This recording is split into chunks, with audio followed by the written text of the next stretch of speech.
депутаттын убадасы, саясатчынын арманы, ишкердин ийгилиги, меценаттын кайрымдуулугу, дипломаттын миссиясы, маданият өкүлүнүн өнөрү, илимпоздун табылгасы, спорт чеберинин титулу, коомчулукка атагы чыккан каармандар менен ар жума күнү саат 16:00 баарын сүйлөшөбүз программасы. Атаңыз менен Кутман күнүңүз менен урматтуу угарман жана биздин Facebook'тагы көрүүчүлөр, сиздер баарын сүйлөшөбүз программасын көрүп тыңдай баштадыңыз. Анын бүгүнкү чыгарылышын мен Түмөнбай Абдинабий уулу алып барам. Бүгүн бизде бардык темада сүйлөшө турган коногубуз Жогорку Кеңештин 6-чакырылышынын экс-депутаты жана мурдагы вице-премьер-министр Эльвира Сурабалиева Жыргалбековна. Студиябызга кош келиңиз. Саламатсыздарбы? Эльвира, ушундан баштасак, сизди ушул акыркы күндөрү саясий айдыңда көп көрбөй калдык. Кызматтан кеткенден кийин эмне менен алек болдуңуз? Ошондон баштасак. Ошондо февраль айынан бери, мына жарым жылдан кичине бир кыйла өтүп калды. Жеке өзүмдүн ден соолугум менен алек болдум. Анан эми октябрь окуялар бардыгыбыздын эсибизде. Андан кийин өкмөткө барып иштеп калдым. Абдан мындай оор кырдаал, оор шарттуу убакытта иштеп калып, бир топ эле анан коронавирус менен да ооруп чыктым бир сыйра. Эми прививка вакцинация жасаганга чейин. Ошондон кийин мен үчүн бул эс алуу 15 атам 2005-жылы атам каза болгондон кийин биринчи жолу ушунча мындай чоң убакыт, көп убакыт мен эс алып турмун да. Эс алып, кайра өзүмө келип, күчүмө келип, ал күчүмө келип, анан мындай жакшы эле саясатка аралашпайм деп мындай эс алып алайын деген бир маанай бар болчу да. Бирок ал маанайды шайлоо бузду. Ал маанайды шайлоого чейин көп эле журналисттер чалып жатышты. Анан эми мындай жактоочулар деле чалып, Эльвира эмнеге барбай жатасыз деп сураганда, 2015-жылы мен парламентке аялдардын квотасы менен келгем да, партиянын тизмесинде. Ошондо деген мүмкүн ошондо күчтүүрөөк бир айымдар келип калса, мүмкүн мен келбей алмакмын да. Анан ошондуктан мүмкүн жаңы жүздөргө, жаңы айымдар келе алабы деп ошолорго бир жолторобой мындай шанс бериш керек деген ой менен ошентип эле жооп бергем да. Бул жаңы жүздөргө жаңы айымдар барат дегенде аябай тизмелерди көрүп жатты. Мүмкүн ошолор утуп алышат. Анан бирөөнүн менден кыйын мүмкүн айымдын жолун торобойн деп жакшы эле ошондой эле ой болчу да. Андан кийин шайлоо бүткөндөн кийин, мына жакында эле бир жума болуп калдыбы, шайлоонун результаттары келгенден кийин бир мандаттуу округтан бир да айым чыкпаптыр да. Ушунча көп айымдар катталса деле бир да айым чыкпаптыр. Жалпы парламенттеги айымдардын саны 13 айымбы, 14 айымдан 15-тен иш кылып ашпайт деп калышты да. Мен үчүн бул абдан өкүнүчтүү. Жада калса кээ бир коллегаларым бир мандаттуу округтан аялдар өтпөйт, канчалык сен акылдуу болбосоң, канчалык сен патриот болбосоң, эл деп жүрбөсөң деле, эптеп шым кийген эркек болсо ал сени утуп кетет деген сөзгө чейин мен уже мына акыркы күнү угуп калдым. Ошон үчүн аялдарды өткөрүшпөйт, биздин менталитет ошондой дейт. Мен үчүн бул абдан мындай намыстана турган нерсе болду да. Эмнеге биз ал күчүбүздө мындай кыйын убакытта иштей алат экенбиз, мындай бийликти келип бөлүштүргөндө деген айымдарды артта чектетип коюшат деген мындай өкүнүчтүү болуп калды. Андан кийин ушул эки округ боюнча деген кандидаттарга баарына каршы деген добушту алышыптыр. Аны укканда деле мындай элдин ушунчалык мындай ынандыра турган кандидаттардын жоктугуна, ишене турган же тааный турган адам жоктугунабы деп мен ойлонуп калдым да. Анан ошол Свердловск, анан 1-май эки округтан, 2005-жылы 1-май округунан мен маркум атам 16 жыл мурда 24-мартта депутат болуп шайланып барган. Бирок эми ошондой болуп калды. 89 күн эле депутат болуп, андан кийин атам атылып кетип, атам каза болгондон кийин ошол жакта аны эстеп жүргөн адамдар азыр эле, аны жаштары көбүнчөсү улуураак адамдар экен. Бирок эстегендер ошолор да чалып жолуп калышты. Биз тараптан койбойсуңбу, сен коркпо, анан кызмын деп эркектерге тең тамашка чалбайм деп айтпа.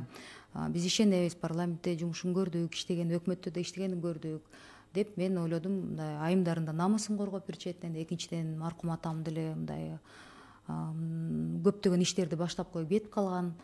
Ойлойм, ошого мен таянып, жалпысынан ойлодум да аттанып барам деп. Ошон үчүн 2 күн мурда өзүм соц тармактарга жазгам да. Мен мырзалар 36 орунду бир мандаттуу округдагы мырзалар жылышкыла деп тамаша түрүндө жазып койгом да, жарыялап.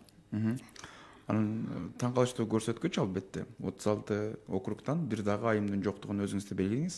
Эмне үчүн биз айымдарды шайлабайбыз? Негедир эми бийликтин мындай өзүнүн мындай немеси кандай десек, бийликке болгон көз караш элдин арасында ошондойбу, айымдар деген алы жетпейт, алсызыраак болот, анан биздин балабыз деген көбүрөөк деген сөздөр да болот экен. Анан кээ бир жерлерде деген мүмкүн анын ал күчү жетпейт, же жаңы жаш чыгып атса мүмкүн тааныбайбыз деп мындай ишенип, кандай болот бул, иштеп кете албайбы деген мүмкүн ошондой болуп калды, билбейм да. Мен үчүн ушул эки округтун баардыгына каршы берген сан көргөндө мен үчүн абдан мындай таң калыштуу болуп калды да. Жалпысынан деген Кыргызстан боюнча бир топ эле айымдар коюшуптур, белгилүү айымдар бар экен. Бирок бирөөсү дагы бир мандаттуу округтан өтпөгөнүнө эмне себеп болгонун мен көп деле билбейм. Эми мына өзүм катышып жатам, өзүм мындай ошону элди кыдырып, эл менен сүйлөшүп, жалпысынан ошол жакта элдин маанайын көрүп, анан жыйынтык чыкканда мен ойлойм ошондо мен баа бере алам да. Эмне себептен айымдарга оор болду, же эмне себептен жалпы айымдарга болгон ишенич азбы, билбейм азырынча. Түшүнүктүү. Белгилегендей эле өзүңүз дагы айттыңыз, мындай жеке жашооңузга өзүңүзгө көңүл буруп бир убакыт болдуңуз. Ал учурда дагы эми саясатта жүргөн адам процесске көз салбай кое албайт, сырттан гана байкоо салып турдуңуз деп ойлойм. Сырттан караганда азыркы биздин саясий кырдаалыбыз кандай кетип атат, кандай көрүнөт экен? Эми такыр ичине аралашпай алгандан кийин сырттан мындай эл менен да жолугушуп жаттым, мурдакы парламенттеги депутат коллегалар менен деле жолугушуп жаттым.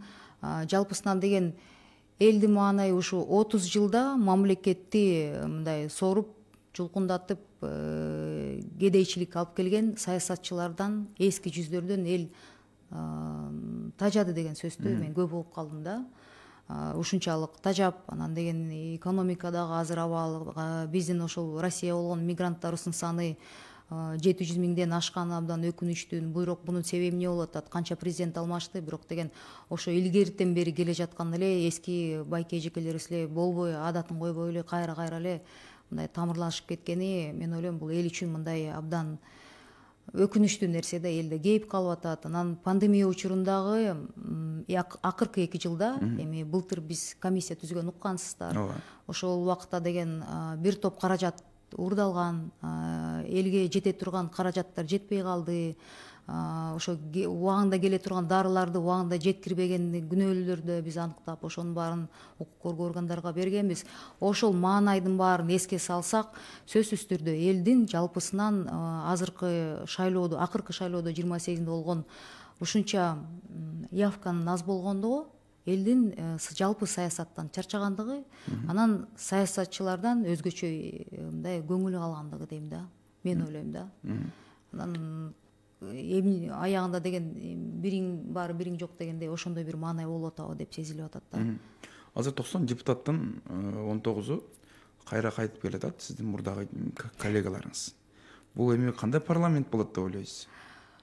Абдан кызыктуу парламент болот окшойт, бирок арасында жаңы жүздөр бар экен.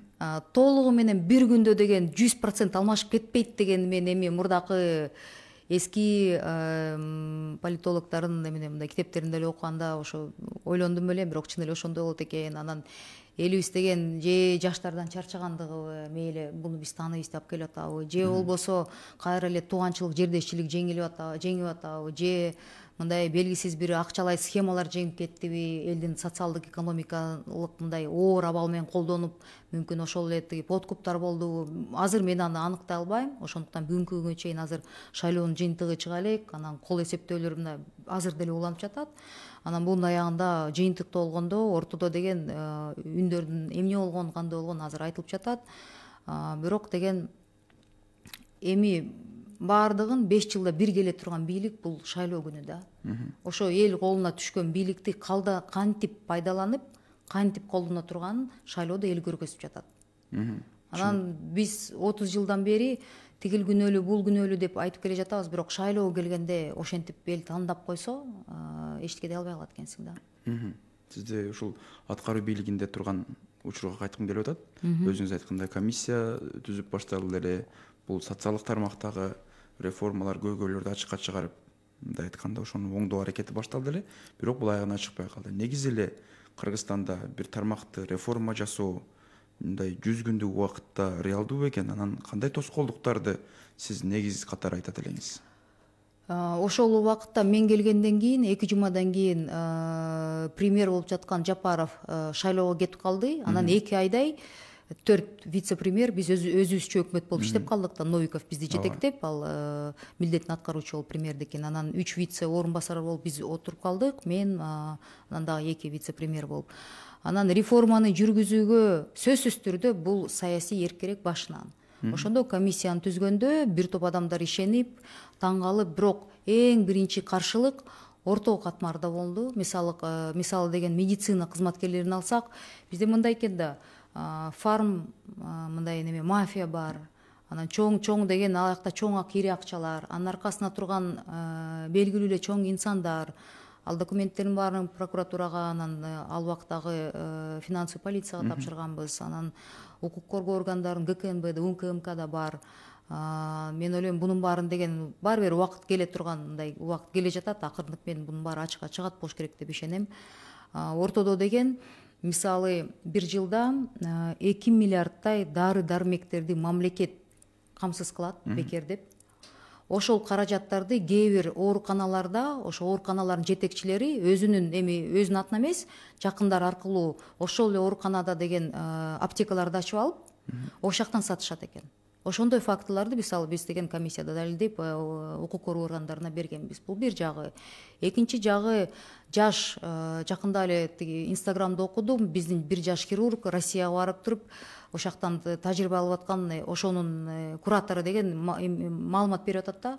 Ушунчалык жакшы, талантливый хирург экен, бирок Бишкектен эмнеге иштей албай койдум десем, бизге өсүш үчүн, операция алыш үчүн мен акча бериш керекмин деп айтып калды.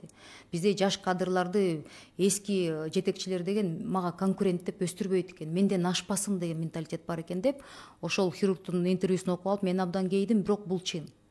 Жалпысынан 300 оорукана бар.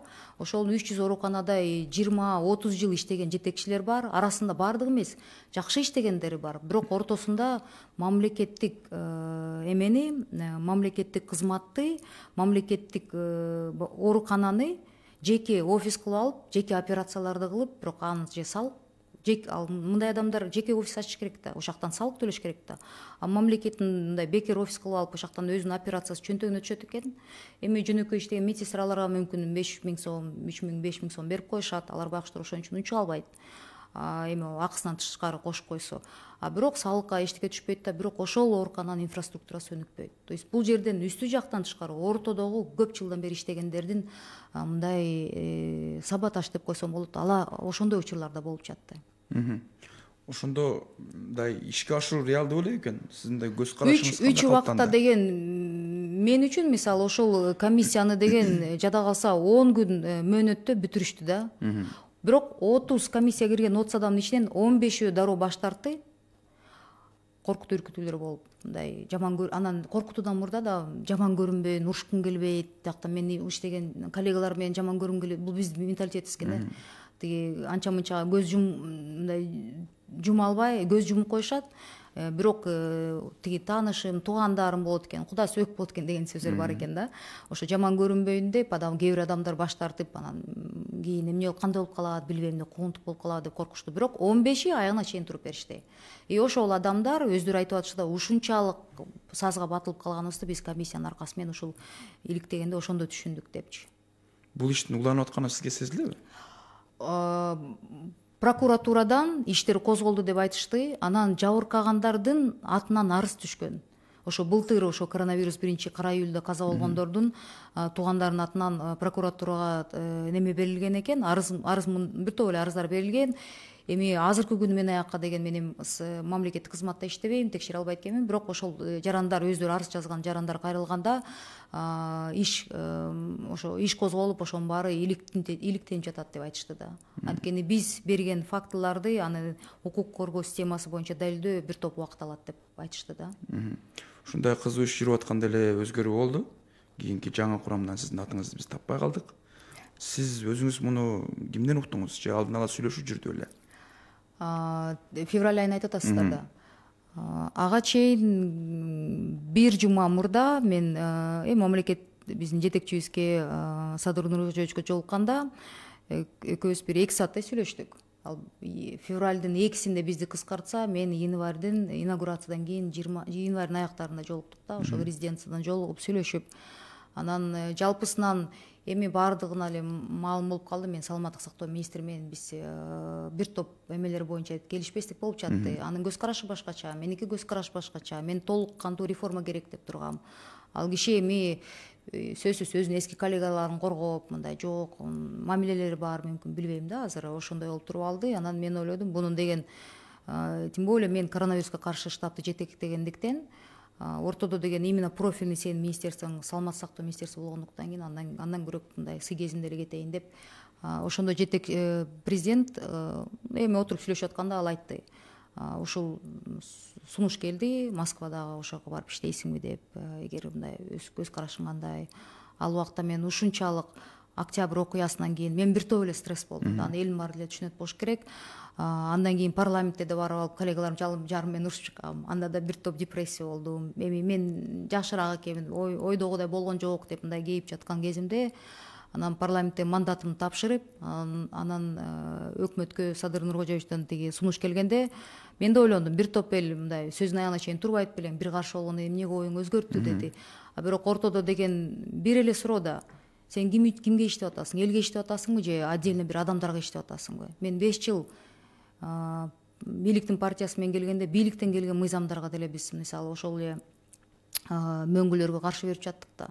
Ошондой ситуациялар мен ойлойм, аягында баары бир сен элдин позициясы үчүн туруп бересиң. Мен ошондо 5 жыл ошентип иштедим. Өкмөткө барганда деле бир эле нерсени сурангам, мындай условия дегенде автономия. То есть мени эч ким чалып, тигин жасаба, буну жасаба деп айтпайт дегенде, ошол макул болуп, анан шайлоо, президенттик шайлоого чейин 2 ай ошентип иштедик да. Эч ким мындай тоскоолдук кылбай, мына толук кандуу 4 вице-премьер биз иштеп чыктык. Аябай мындай бат чечимдер кабыл алынып жатты. Анан деген ортодо деген үсү жактан же сол жактан, оң жактан чалган кишилер мен үчүн мисалы жок болду да. Вот ошол азыр ойлосом, февраль, то есть январь айында жолукканда деген ошол сунуш келгенде мен ал кишиге деле айттым, мен аябай чарчадым. Ушунчалык эми революциядан кийин өзүмө дагы сразу эле 27-синде мен тиги парламенттен кеттим деп заявление жазып, анан сразу эле 28-синде деген өкмөткө келип калдым да. Аякта суббот кырдаал абдан оор болуп жатты. Суббота сене жок, эртеме 8-де келесиң, түнкү 12-де үйгө келип жаттым. Анан 3 ай 100 күн ошентип иштедик. Аягында деген январь айында уже мен уже ушунчалык мындай физически, эмоциональный мындай чарчаптырмын. Анан айттым да, мен бир эс алып алайын деп. Ойлоноюн, эс алып алайын, анан кийин мындай ой пикирим же бир неме болсо анда сизге мындай кайрылып келем. Рахмат деп ошентип кеткенбиз да. Москвадагы кандай кызмат эле? Азыркы Мамытканов кеткен кызматтын бири да. Түшүнүктүү. Анан албетте бул курамда сиз 3 айдай убакыт иштедиңиз, жыйынтыгындагы элге жарыялабадыңыз өзүңүз. Бул башкача мындай айтканда мамиле болду, кызматка карата дагы.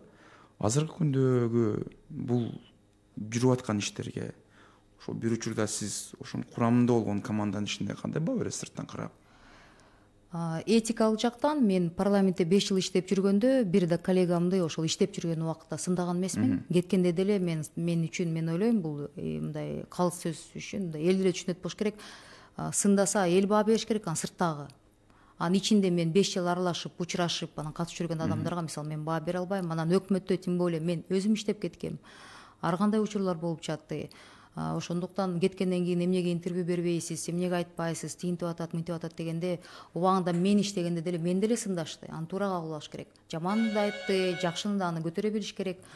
Бирок азыркы иштеген команданы мен иштеп атканда жакшы болду, азыр жакшыраакпы же жаманыраакпы деп мен айта албайм да. Аны деген мен ойлойм толугу менен эл эле баалап берет. Анткени деген өзүмдү ылдыйраак же өйдөрөөк койгондо мен деле укугум жок болуш керек. Анан этикалык жактан эми кыргызча айтат го, эркекчиликке жатпайт да, туура эмес болуп калат. Түшүнүктүү. Ушул кызматтан кеткениңизден кийин эми саясатта ушул депутат болуп жүргөнүңүздө дагы сиз менен көптөгөн ушул саясатчылардан, депутаттардан сиз менен пикирлештериңиз көп болчу. Мамиле өзгөрдүбү? Жок. Сизге карата? Жок. ошол бойдон. ошол бойдон. Түшүнүктүү. Азыркы кырдаалга кайта турган болсок, мисалы кайра аттанам деп турасыз. Бүгүнкү күндө мына ушул район бир жолу талапкерлердин баарын четке какты. Мындай айтканда, муну коомдогу башка райондордо айтуу кыйын, ал жердеги тиреш дагы күч болот. Сиз мындай буга чейинки талапкерлерди колдогон элге кандай барасыз дегим келгени, кандай ишеним менен аттанууну туура көрүп турасыз? Кыска мөөнөттө кайра вот шайлоо башталса, мөөнөтү кыскарат экен. 30 күн агитация 20 күн эле болот экен. 20 күндө Первомайский округдун саны чоң. Анын баарын ар бир немени көчөнү, ар бир үйдү кыдырганга жетишпей калат экенбиз. Бирок максималдуу түрдө мен ойлойм, эл эле түшүнөт, колдон келишинче соц тармактарга чыгып турам, бирок чыныгы эл менен бетме бет жолугуп, эл жүзүн саясатчынын бетин көрүш керек да. Сүйлөп атканда эмоциясын, мимикасын, ошо мындай түз суроо берип, түз жооп алып, ошондой шайлоо ошондой өтүш керек да. Бирок бул учурда деген анткени кезексиз болгондуктан, бул жерде деген бир топ убакыт кыскарып атат да. 3 айдан 2 айга өтөт экен. Шайлоо агитация үгүт убагы болсо 20 күн эле болот экен да. Анан элестетиңиз, 20 күндө деген ар бир көчөнү кыдыра албайт экенмин, бирок максималдуу түрдө эртең менен чыккандан кечкиге чейин эл чогулам деген жерге же мындай колдон келишинче кыдырып чыгабыз. Эмне деп бармак элем? Эл 5 жыл элдин таламын талашып келген кысмын да, мен ойлойм. 5 жылда деген мамлекеттин бир тыйынын тономок, мамлекеттен бир тыйын алган жокмун, бир тыйын тоногон жокмун. Колдон келишинче бүгүнкү күндө ошол жака элге барганда деле айтам го, бүт алган айлыктарымын берип, бүт ошол спонсорлукка, жардамга, мындай көбүнчөсү жетим балдарга, ооругандарга берип жаттым. Анткени деген эми баары эле билет, мындай туугандарым тиги бизнестен келген адамдар андай жетиштүү деп. Бирок анын экинчи жагы да бар. Баары бир жакындарым деген ушунча каражатты мындай коротуп, мен колдоп келе жаткан, мен абдан ыраазымын. Алардын деле анча мынча таарынчы бар болуш керек. Бизге кичине элдер деген парламентке барса, бизнесин коргосо, биздин эжекебиз парламентке барганда кыйкырып атып эле, улам булам эле текшерүүлөр болуп жатты деп, андай да бар да. Тескерисинче. Андай да бар да. Бул жок, эми шайлоого барганда, анан саясатка барганда буга даяр болуш керек да. Туугандарыма мен ушунча ыраазымын, эч кимиси менин ишиме аралашып же тигиндей кыл, мындай кыл деп мен өзгөчө апама ыраазымын да. Эч качан эч ким аралашчу эмес, эч ким келип тигин эмне, тигинтпей кой. Анан бир топ эле мисалы мен билем, ошо 2,5 миллиард сомду бирөөнүн ошо жеке компанияларынын карыздарын списание алып кел деп 3 жолу алып келгенде бүт эле тааныштар экен да. Ортодо деген жакындарым келбейт, чочун адамдар чалып жатышты, ушуну кечип эле койбойсуң, улсат берип койбойсуң, сен үчүн төңүн кетип атыптырбы? Биздин элибиз карыз алып атканда аларды кечпей, эмне буларын кечем деп, ошондо деген бир топ мындай душман болуп калыптырмын да. Кийин түшүндүм, кийин мен кеткенден кийин ал адамдар айтышты. Ошондо тежиктенди, эмне туруп алдың, сен мына азыр же жумушуң жок, эмне отурасың дегенде мындай эл башкача түшүнөт экен да. Мен өз калоом менен барып эс алайын да, күч топтойн деп мен өз калоом менен кеткенимди. Бизде эми элибиздин менталитети ошондой экен. Адам өз калоосу менен кетпейт, аны же кетиришти, же тыйын салышты деп, мындай эл ошентип мындай боору өрө берет экен. Эми элибиз ошондой экен да. Анан айымдардын азыркы келе аткан парламентке квотасынын аз болуп калгандыгына дагы тынчсыздандыңыз. Парламент айымдар эмне үчүн керек? 5 жылдык мөөнөтүмдө эгер деген бизде эми азыр деген интернет бар да, мен ошол эле YouTube'да бүт өзүмдүн каналым бар, YouTube каналда, Telegram каналымда деген бүт мен 5 жылда эми 5 жыл эмес, акыркы 3 жыл, 4 жылдыкы точно бар да. Ошол запистерди караганда айымдар кайсы маселени көтөрөт дегенде, айымдар ар бир күнүмдүк турмушта керектүү нерселерди, социалдык маселелерди айымдар көтөрөт. Ошол эле бала чака, ден соолук, саламаттык сактоо системасындагы, билим берүү системасындагы инфраструктура, жолдордон баштап, анан коррупцияны дагы парламентте карасаңыз айымдар коркпой бетке айткан болот да. Анан сөз эркиндигин колдогондо деле айымдар мына мен эми ушактагы кыйын айымдарыбыз колдоп жатты. Балдардын укуктары боюнча үй бүлөлүк зордук зомбулукка мырзаларыбыз каршы болуп жатканда, ошондо биз чыгып ар бир үй бүлөлүк зордук зомбулуктан каза болгон айымдын бюджетке болгон кесепетин санап бергенде 1 миллион 600 сом чыкты деп 2014 жылы ошондой бир эмелер изилдөөлөр иликтөөлөрдө, изилдөөлөрдө натыйжа ошондой болду дегенде, ошондо мырзалар деген каражатка келгенде мындай аябай көңүл бурушуп, үчүнчү окууда колдобойбуз дегендер деле колдоп беришти да. Бул эмне жөнүндө айтат? Айымдар кээ бир мырзаларыбыз мындай көңүл бурбай койгон, кээ бир нерселерди эми бул эчтеке болбойт десе, мисалы ошол эле айыл өкмөттөрдү, региондорду алсак, азыр айыл өкмөттөрдөгү депутат айымдар менен жолукканда алар деле айтат, бүт социалдык күнүмдүк турмушту жеңилдете турган маселелерди биз көтөрөбүз деп. Жогорку кеңеш деле ошондой. Бирок жогорку кеңеште деңгээли республикалык деңгээл болгондо коррупцияны дагы мына мен коллегаларым бар, ошол Айсулуу Мамашева, Наталья Никитенко, дагы бир топ айымдар бар көтөрүп жатышты. Мен ойлойм, алар деген тартынбай, коркпой, ачык-ачык айтып жатышты да. Анан бизнесмен депутаттар унчукпайт, дайым бийликтин шартына макул болот деген түшүнүк калыптанып калганда, буга дагы негиз бар. Тилекке каршы акыркы чакырылыштагы депутаттарга бул сөз көп айтылды. Сиз дагы ишкердиктен алыс эмес айымсыз, ошол эле учурда принцип жагынан дагы сиз учур менен өзүңүздүн ушундай талаптарды коюп келгенсиз. Экөөнү айкалыштыруу оорбу? Оор, анткени эми туугандарым, мен айтып атам го, мен ушунчалык апама ыраазымын да, эми маркум атам жок. Бирок атам бизге ошондой тарбия берген. Эч качан мындай артка кайтпа, анан сөзүңө тур. Эртеси күнү бийликте, ооматта баары кетет, бирок эртесин эл арасына кыласың деп. Мен жаш кезимден бери ошол мен мындай кыялданчумун да, 60ка чыксам, азыр мен мына 43-дөмүн, 60ка чыксам, мен центрде жашайм, ошол эле Диржинка менен гүлөтөп басып жүргөндө бир да адам келип бетиме түкүрбөсүн депчи, сен мынтип иштедиң, сен уурусуң деп. Анан мен жакындарым уялбасын менден деп. Мисалы, мен атамдын көзү өтүп кеткенине 16 жыл болду. Бүгүнкү күнгө чейин кайсы жерге барбасам, элдин баары айтат, ушунчалык мындай кол ачык, ушунчалык эркекче жүрчү, өзүнөн ылдыйраак турган адам же мындай финансы, социал жактан ылдыйраак турса эч качан кемсинчү наоборот, мындай канчалык адам деңгээли өйдөрөөк, байыраак, анан социалдык мындай деңгээли өйдөрөөк болгон сайын адам кеңирээк болуш керек деп атам мени ошентип тарбиялаган да. Анан кийин парламентке деле барганда эл кайрылып атса, анан жок, мен коркуп атам деп отуруп калсам, анда мен парламентке келгендин пайдасы эмне? Коркут болду. Атамбаевдин убагында дагы, Жээнбековдун убагында деле оор маселелерди көтөрүп жатканда, анан деген эртеси күнү эле чуркап барып эле тиги туугандарым бизнесинен барып баса калышат. Анан жакындарым арызданып эле баягы тырпырап отуруп калышчу. Бир кезде болсо бир туугандарым айтып калды, ушу же бесполезный депутат болуп бизди аягыңды кууратып бүтөбүз го, анан эми сокулукта деле жакындарым бизнесине улам, эми айыл өкмөттөр, акимдерди сурасам, байкуштар ар кайсы өйдө жакта карап коюшат да. Жыралбек мына сиз тынч эле отура бербейсизби, сиздики баары бар, эмне жетишпейт депчи.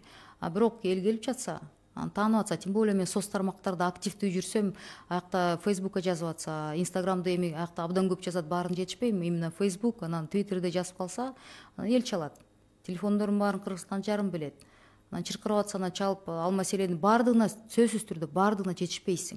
Анткени мен физикалык жактан жетишпейсиң. Бирок акыйкатсыздык болуп атат деген мындай адамдар ыйлап жатса, ушундай кейип жаткан убакта, анан бийликте эми алар мага жумуш берген адамдар. Алардын аркасы менен ошол бийликте жылуу креслодо отурдук. Анан айткан насааттарын аткарбасам, анан сөз эркиндиги деген маселени көтөрүп жатса, мен ал жерден туруп туруп, жок, мен коркуп атам, тиги администрация чалды же бул чалды деп отуруп алсам, анда деген мына 5 жыл өттү. Мына февралда мен кызматтан кеткенде, мына ушул 9 айда атай өзүмө мындай бир сөз бергем да, жарым жыл унчукпайм деп. Эл баа берсин. Кандай иштедим, кандай жүрдүм, кээ бирөөлөр аны туура эмес түшүндү. Мен өзүм үчүн тынч барып, чет элге барып мындай кичине мындай эс алып келдим. Жылуу жерге, музак жерлерге барып келдим. Анан ушу көп бир топ убакыттан бери анан эл баа берсин, кандай болот экен, дегим мен туура кылдымбы, керекмими деп анан келгенден кийин мына шаарда жүрөм, жөнөкөй адамдар менен учурашып, сүйлөшүп жатканда деле эл баа берип атат. Мен үчүн бул абдан чоң мындай сыймык. Аны деген мен үстү жактан отуруп алып, мени чоң министрлердин мактаганы кереги жок. Мага эл арасында тынч жүргөнүм мен үчүн бул абдан бир топ мындай жетишкендик да. Сиз мындай маселелерди ким менен кеңешип турасыз? Сиздин кеңешиңиз ким? Эми саясатка келгенде кеңеше турган ар бир адам өзүнүн жеке көз карашына, тажрыйбасына жараша кеңеш берет экен. Анан мен акылдаша турган, эми сөздүн ачыгы мындай адамдар деле мындай сөзүнөн чыкпайм деген адам жок да. Мен өз оюма жараша, өзүмдүн өзүмө жараша жүрөм. Анан атамдан эртерээк айрылып калдым. Бирок ошонун тарбиясы абдан мындай даанышман апакем бар. бирок ал киши саясатка аралашпайт, ал киши бир эле ар бир апа окшоп эле менин ден соолугумду эле тилеп эле жүрөт. Бир туугандарым жашыраак менден кичүү, алар тескери мени карап турат. Бирок эми алар жаштардын арасында болуп жаткан иштерди алардан сурайм. Калган болсо мындай эл менен баарлашып, эл менен жолугушканда мындай жеке мындай ошондой ой пикирлер. Негизи мен өзүм эле ишенем да.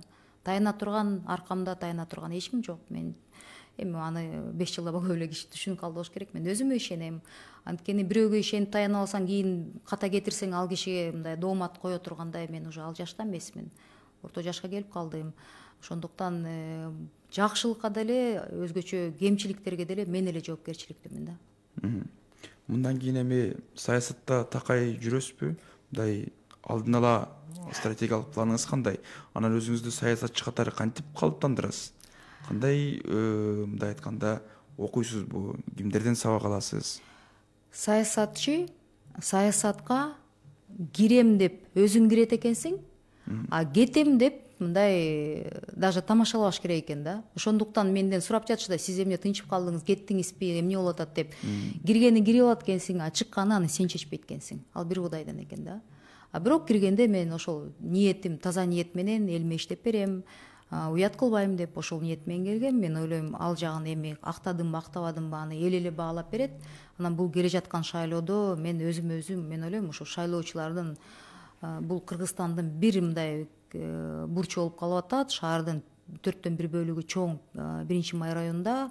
Ошол элден же батасын алып өтөм, же болбосо мындай анда мен 5 жыл мындай жетишкенде иштеген жокмун деп өтпөй калсам, анда ошондо өзүмө баа берем. Бул эми саясат.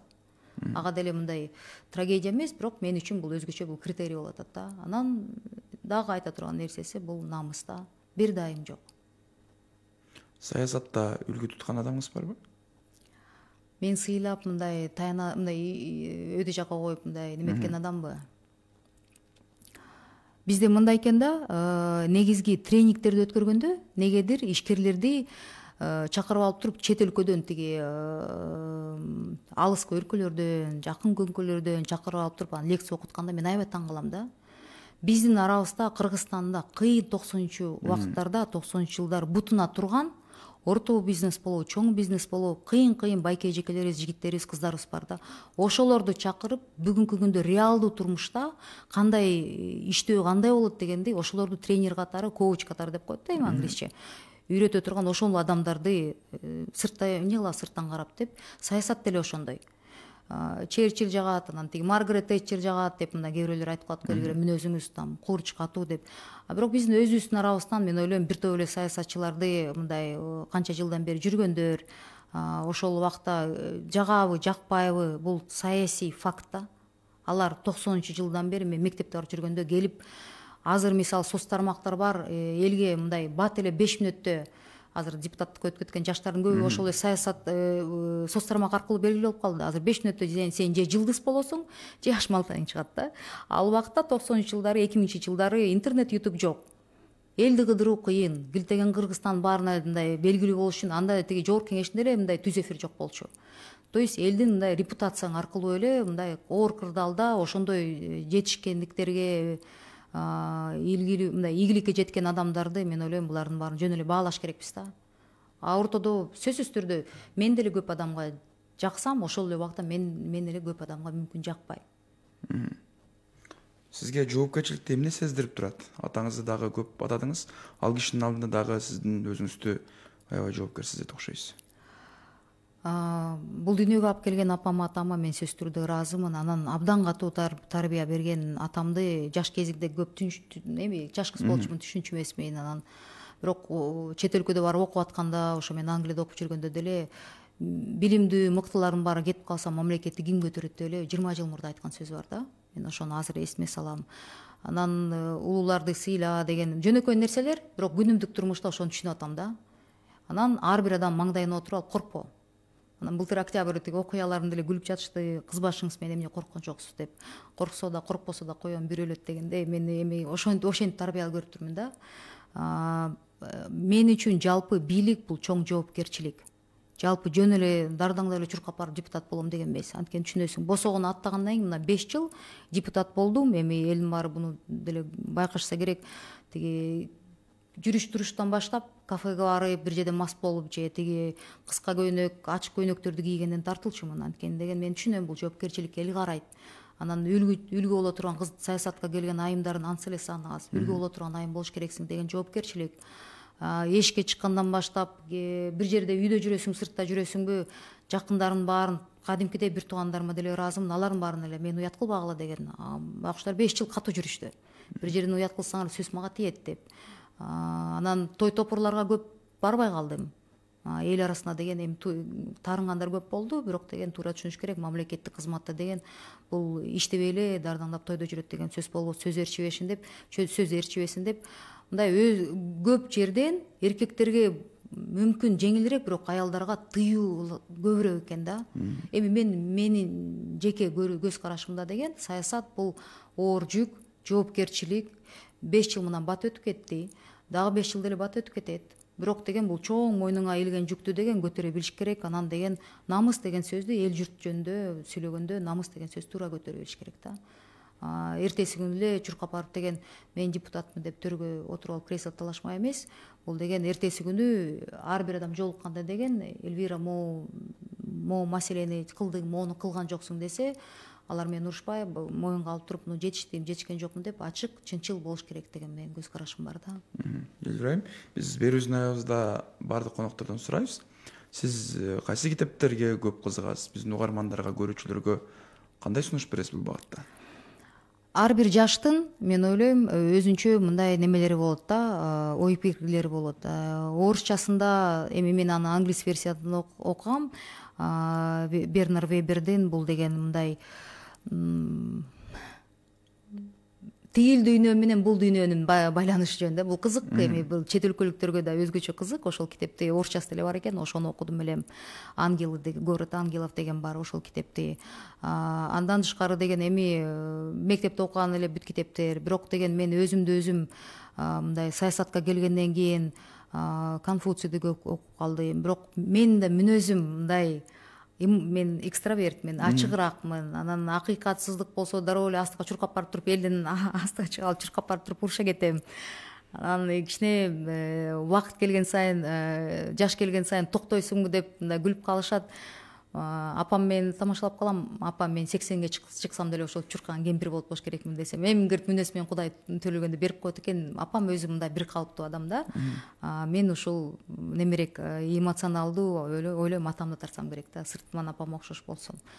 Эми мындай экономика жагынан көп китептерди окуш керек. Өзгөчө деген азыр мына саясатка барам деген жаштар үчүн мен ойлойм деген психологияны да окуш керек да. Биз өзүбүздү түшүнүп, анан башка адамдарга баа бериш керекпиз да. Анан бош убактында деген эми бул мүмкүн күлкүнүчтүү болот. Астрология, нумерология деген мен алек болдум. Анткени мен үчүн бул кызыктуу болду.